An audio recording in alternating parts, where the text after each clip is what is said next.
हुतात्मा चौकातून निघालेला मोर्चा हा हिंदुहृदय सम्राट स्वर्गीय बाळासाहेब ठाकरे यांच्या पूर्णाकृती पुतळ्यापर्यंत येऊन पोहोचला आणि तिथे बाळासाहेबांना अभिवादन करून पुन्हा गेटवे ऑफ इंडियाच्या दिशेने हा मोर्चा रवाना झालाय।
ही दृश्य आहेत महाविकास आघाडीतल्या विराट मोर्चातली, ज्याला सुरुवात झाली आहे काही मिनिटांपूर्वी हुतात्मा स्मारक आणि हुतात्मा चौकातून, जिथे हुतात्मा स्मारकाला अभिवादन केलं।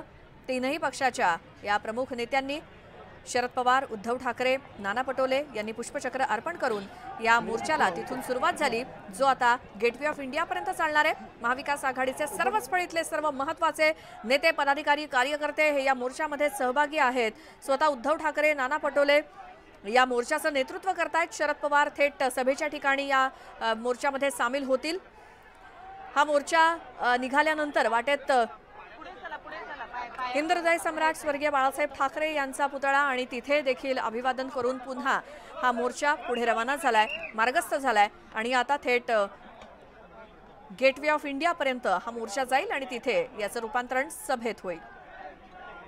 आदित्य ठाकरे हे सध्या आपल्याला दृश्यात दिसत आहेत, त्याचसोबत भाई जगताप, शिवसेना उद्धव बाळासाहेब ठाकरे गट, शरद पवार गट आणि काँग्रेस अशा सर्व तीनही पक्षांचे कार्यकर्ते या मोर्चामध्ये सहभागी आहेत।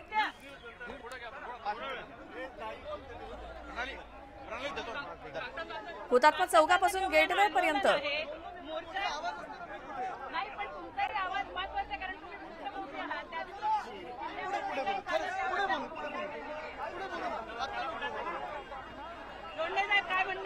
पुढे बोलूया ना, सगळे बोलूया पुढे आपण। आदित्यचे पण बोलतील, मी पण बोलील, पटोले साहेब बोलतील, उद्धव साहेब बोलतील, सगळे बोलतील पुढे। आपण पाहतोय की मोर्चामध्ये हे सगळेजण चालत निघालेले आहे। त्यांचं सगळ्यांचं म्हणणं आहे की मुख्य स्टेज जो आहे त्या स्टेजवर आम्ही बोलणार आहोत, त्यामुळे आंदोलन करताना त्यांनी प्रतिक्रिया देण्यास नकार दिलेला आहे। तरीही आपण दृश्य दाखवूया। मित्रा, तुझी छत्री अशी हो प्रणाली, आपण दृश्य दाखवतोय प्रेक्षकांना। आदित्य ठाकरे आणि इतर पक्षांचे काही नेते, प्रवक्ते हे देखील या मोर्चामध्ये चालतायत आणि त्याचसोबत उद्धव ठाकरे या मोर्चाचे नेतृत्व करतायत। हुतात्मा चौकापासून निघालेला हा मोर्चा गेटवे ऑफ इंडियापर्यंत जाणार आहे। मध्ये स्वर्गीय बाळासाहेब ठाकरे यांच्या पुतळ्याला अभिवादन करण्यात आलं आणि त्यानंतर पुढे मार्गस्थ झाला हा मोर्चा। विराट संख्येनं मोठ्या संख्येनं आज कार्यकर्ते या मोर्चामध्ये सहभागी झालेले आहेत आणि महायुती सरकारचा निषेध करण्यासाठी हा मोर्चा निघालेला आहे। याचं कारण म्हणजे मालवणमधील राजकोट किल्ल्यावरील छत्रपती शिवाजी महाराज यांचा पुतळा काही कारणास्तव काही दिवसांपूर्वी कोसळला, ज्याचं खापर हे महायुती सरकारवरती फोडत आणि त्याचं दुर्दैव आहे या सरकारचं आणि सरकार घाबरतं महाविकास आघाडीला। कारण ज्या आमच्याला वंदनीय प्रिय असे आमच्या सगळ्यांचेच मार्गदर्शक भारतरत्न डॉक्टर बाबासाहेब आंबेडकर यांनी जे संविधान आम्हाला शांततेच्या मार्गाने आम्हाला आंदोलन करायचा अधिकार आहे। म्हणजे आता हे ईस्ट इंडिया कंपनी झाले, ज्या पद्धतीने ब्रिटिशांनी हल्ले केले भारतीय लोकांबरोबर। आरामात चाला, मोकळ्या चाला, हे सोडून दे इकडे, कुणाची मग दुसरा जॅकेट तुम्ही इकडे या ना, तिकडे या बाजूला या, मोकळ्या चाला, आराम कम हिअर, सगळे मोकळे चाला। म्हणजे कोणाला चक्कर बिकर आली तर फार मोठी प्रॉब्लेम येईल, मोकळ्या चाला सगळे। हा लोकशाहीमध्ये भारतरत्न डॉक्टर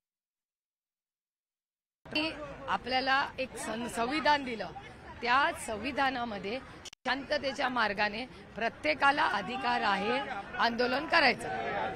तर आता जर आम्ही शांततेच्या मार्गाने आंदोलन करतोय आणि त्यातून मुंबईमध्ये हा रविवार आहे, एक तर हा संपूर्ण खोलाब्याचा आणि बॅलेट इस्टेट आणि हा भाग रविवारी बंद असतो, सगळी ऑफिसेस तुम्ही बघा बंद असतात।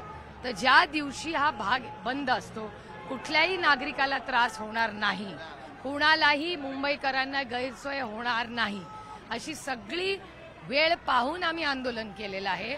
कारण आम्हाला कुठल्या नागरिकांना त्रास द्यायचा नाही। पण ज्या पद्धतीने संपूर्ण समाजामध्ये प्रचंड अस्वस्थता आहे आणि आमचं दैवत आहे छत्रपती शिवाजी महाराज, हे दैवत आहे आमचं, आमच्या दैवताच्या बाबतीत भ्रष्टाचार झाला, तो पुतळा कसा पडला, हे प्रचंड वेदना देणारी दुःख देणारी गोष्ट आहे आणि ह्याचा विरोध झालाच पाहिजे। कारण का आमच्या दैवताचा अपमान या गलिच्छ भ्रष्ट सरकारने केलेला आहे। ताई, पंतप्रधान नरेंद्र मोदी यांनी याविषयी माफी मागितलेली आहे। मी ती माफी कशी मागितली बघितलं, आणि शर्त लावून माफी होत नाही। माफी विनम्रपणे प्रेमाने आदराने मनापासून मागायची असते, त्याला शर्त नसते। ताई, भाजपकडून देखील तुमच्या आंदोलनाला तुमचं आंदोलन होत असताना भाजपकडून देखील आंदोलन होत आहे, परंतु महायुतीकडून हे आंदोलन आहे। परंतु जे 3 घटक पक्ष आहेत त्यातील फक्त एकाच घटक पक्षातून आंदोलन होत आहे, बाकीचे दोन्ही घटक पक्ष आंदोलन करत नाहीयेत, कसं पाहता? त्यांचा अंतर्गत प्रश्न आहे हो, कारण का त्याचा कशाचा मेळच नाहीये। अजित पवारांचा पक्ष एक आंदोलन एक दिवस करतो, भारतीय जनता पक्ष एक दिवस करतो आणि काय काय होतं त्याच्यामुळे ते त्यांचा सगळा काय सावळा गोंधळ चाललाय तो त्यांना लख लाभो, मला त्याचं काही माहिती नाही। आणि त्यांच्या आघाडी या काय युती त्यांचे त्याच्यावर मला काय बघण्याची इच्छा। सुप्रिया सुळे यांनी सांगितल्याप्रमाणे आहे त्यामध्ये तारतम्य नाहीये तिन्ही घटक पक्षांमधून जे आंदोलन होत आहे, परंतु जे 3 घटक पक्ष आहेत त्यातील फक्त एका घटक पक्षाकडून आंदोलन होत आहे। व्हिडिओ जर्नलिस्ट प्रवीण शेट्टी सह स्नेहा जाधव, न्यूज 18 लोकमत, मुंबई।